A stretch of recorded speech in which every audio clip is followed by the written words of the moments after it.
बिहार के रोहतास जिला के डेहरी ऑन सोन के विधायक हैं फतेह बहादुर सिंह।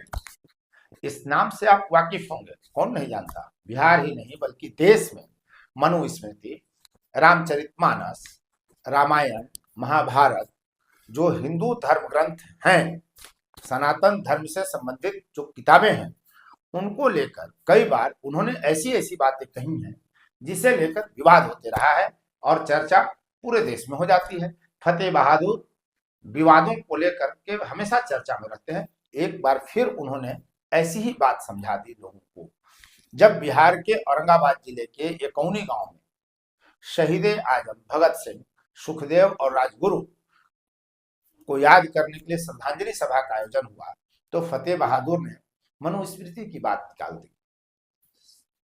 तमाम महागठबंधन के लोग ये ऐलान करते हैं, हर मंच से हर जगह भाषण में इस बात को उठाते हैं कि हम देश को जाति, धर्म, संप्रदाय, भाषा के आधार पर बंटने नहीं देंगे। भाजपा ये काम कर रही है, सांप्रदायिक तनाव बढ़ाती है, भाजपा सांप्रदायिक दंगे कराती है, भाजपा सांप्रदायिक माहौल बनाती है, मंदिर मस्जिद कब्रिस्तान का खेल करती है भाजपा। तो महागठबंधन के नेता क्या करते हैं? जाति का खेल करते हैं। और इसी जाति की व्यवस्था पर मनुस्मृति को लेकर फतेह बहादुर ने एक बड़ी बात कह दी, और उन्होंने जो कहा वो 97% जो इस देश की आबादी है उसको कितना प्रभावित कर सकेगी। आने वाले बिहार विधानसभा चुनाव में उस 97% जो मतदाता हैं, जो आबादी है, उनमें कितना महागठबंधन के साथ जुड़ेगा, ये तो वक्त बताएगा। सरकार महागठबंधन की बनेगी या एनडीए की बिहार में बनेगी। लेकिन जो बात फतेह बहादुर ने कही वो सुना सबको जाना चाहिए, तब आपको पता चलेगा कि देश में राजनीति का माहौल क्या है और राजनीति कैसे खेल करती है। बड़े बारीक तरीके से, बड़े मीठे अंदाज में जहर कैसे बोया जाता है, इस पूरे भाषण को सुनिए और तब आपको समझ में आएगा। सभी लोगों को नमो बुद्धाय, जय भीम, जय भारत, जय मंडल, जय संविधान। साथियों, भगत सिंह ने लाहौर जेल से एक किताब लिखा था, मैं नास्तिक क्यों हूं। और उन्होंने कहा था कि मैं नास्तिक इसलिए नहीं हूं कि मैं धर्म से नफरत करता हूं, मैं नास्तिक इसलिए हूं कि धर्म इंसानियत से नफरत करता है। और जो बुद्ध धर्म है, बुद्ध धर्म जो है वो इंसानियत का पाठ पढ़ाने का काम करता है। जो भी देश के क्रांतिकारी समाजवादी रहे हैं वो कभी नहीं चाहते थे कि जब हमारा आजाद देश हो तो आजाद देश में छुआछूत, ऊंच नीच, भेदभाव, नफरत हो। इसलिए भगत सिंह ने जो है कहा कि मैं नास्तिक हूं, चूंकि जिस धर्म का ये लोग बात कर रहे हैं उस धर्म में ऊंच नीच, भेदभाव, छुआछूत है। वो क्या सही है हमारे लिए? जिस धर्म में ऊंच नीच, भेदभाव, छुआछूत है, वो तो बाबा भीमराव अम्बेडकर ने भी इसी बात को कहते हुए उन्होंने 1956 में बुद्ध धर्म को अपनाने का काम किया था। और आज जो देश में बैठे लोग हैं, वीर जो शहीद भगत सिंह हैं, सुखदेव, गुरु, इन सब लोगों के विचारधारा के विपरीत शहीदों के अपमान करते हुए केंद्रीय यूनिवर्सिटी में मनुस्मृति पढ़ाने का प्रावधान कर रहे हैं। क्या हमारे देश के क्रांतिकारी लोग इसी दिन के लिए शहादत देने का काम किए थे क्या? कि जो आने वाले समय में जो लोग सत्ता में बैठे वो देश में नफरत का माहौल पैदा करे, भेदभाव करे, छुआछूत करे। और मनुस्मृति है कि आप लोगों को पता है क्या है मनुस्मृति? और मनुस्मृति में 90% के लोगों का जगह क्या है? मनुस्मृति जो है देश के, भारत के मूल निवासी यानी 97% लोगों को गुलाम बनाने का एक पुस्तक है। जिस पुस्तक में लिखा हुआ है सबसे ऊपर ब्राह्मण, उकरा से थोड़ा सा नीच कहिए या नीचे कह लीजिए क्षत्रिय, और उससे थोड़ा सा नीच वैश्य। ये वैश्य नहीं जो ओबीसी में, ये वैश्य नहीं जो ओबीसी में आते हैं, वो वैश्य जो जनरल कोटे में आते हैं। चूंकि तेली, कलवार, सुनी, सुनार ये सब तो हम ही लोगों में आते हैं। और जो 90% के लोग हैं पिछड़े और दलित, वो सभी शूद्र हैं, और शूद्रों का अधिकार है सेवा करने का, शिक्षा प्राप्त करने का अधिकार नहीं है, धन दौलत संपत्ति रखने का अधिकार नहीं है, जूता चप्पल पहनने का अधिकार नहीं है, नया वस्त्र पहनने का अधिकार नहीं है। तो अधिकार क्या है? सेवा करने का। तो क्या 90% के लोग आज सेवा करने का विचार रखते हैं क्या? केवल हाथ हिलाने से हो जाएगा?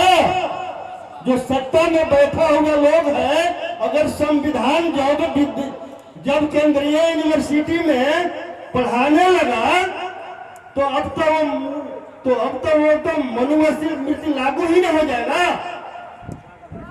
और जब मनुस्मृति लागू हो जाएगा तो आपके हाथ हिलाने से, आप सेवा करने से वंचित हो सकते हैं क्या? तो हमें करना क्या है? देश में मनुस्मृति लागू हो, उससे पहले सत्ता में बैठे लोगों को उखाड़ फेंकना होगा। आप लोग तैयार हैं ना? बिहार के सत्ता से उखाड़ फेंकने के लिए कितना समय है?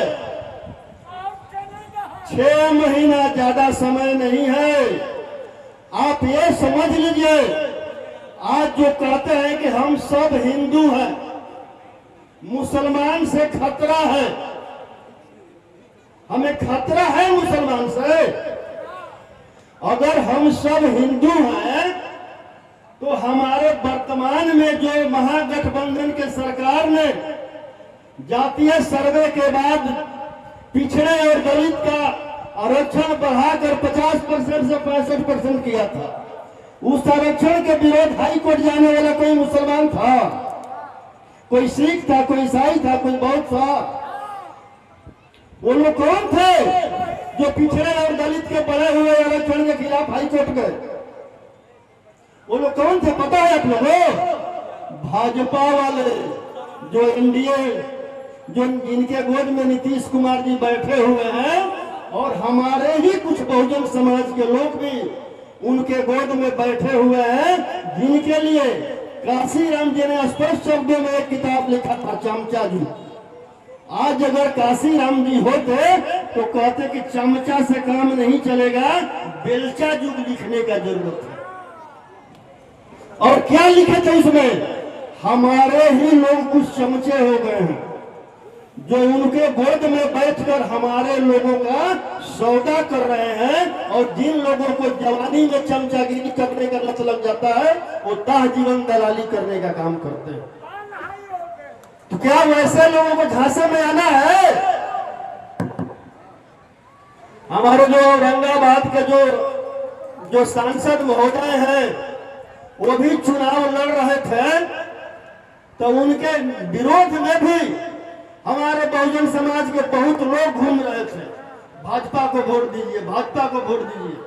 लेकिन औरंगाबाद की जो जनता है, एक चमचों का बात नहीं सुना और अभय जी को जिताकर पार्लियामेंट भेजने का काम किया। इसी तरह जो है आने वाले बिहार के चुनाव में फिर 90% के लोग, बिहार के लोग अगर सतर्क नहीं हुए और चमचों के चक्कर में अगर पड़े, तो आप समझ रहे हैं जो बिहार में जो अभी बहाली आ रहा है, आपको 15.5% का उसमें नुकसान हो रहा है ना? और जो सत्ता में बैठे हुए लोग हैं वो बोलते क्या है कि मैं ओबीसी माँ का बेटा हूं। अगर ओबीसी माँ का बेटा हो तो भाई तुम साबित कर दो ना। अभी मंडल आयोग का 38 सिफारिश बाकी है, उसको कर दो लागू। पूरे देश के लोग उस बात को मतलब मान लेंगे कि आप ओबीसी माँ के बेटे हो।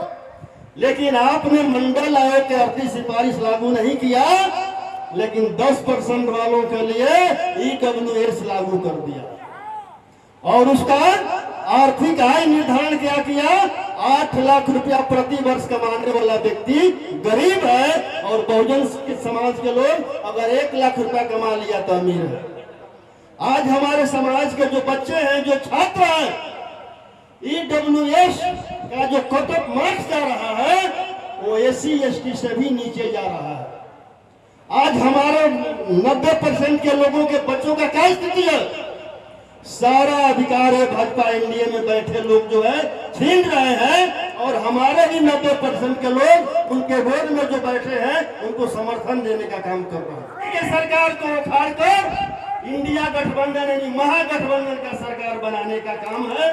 तब भी जो है, और हम लोगों ने तो फैसला किया है कि अगर हमारा बिहार में सरकार बना तो जिसकी जितना संख्या भारी उसको उतना हिस्सेदारी देने का काम करेंगे। बहुत बहुत देखा फतेह बहादुर ने कैसे आपको बड़े तरीके से समझा दिया मनुस्मृति और भारत की जाति व्यवस्था को, कौन किस श्रेणी में है, कौन कौन नीचे है, तमाम बातें। अब तक यदि आपने चैनल सब्सक्राइब नहीं किया है तो मैं आपसे अपील करता हूं इस चैनल को सब्सक्राइब करें, शेयर लाइक कमेंट जरूर करें। विधानसभा चुनाव है, नेता मंच पर भाषण देंगे और ऐसे ही भाषणों को हम लेकर आपके बीच आते रहेंगे। बहुत बहुत धन्यवाद। फोर्थ व्यूज, चौथा विचार, बाकी फिर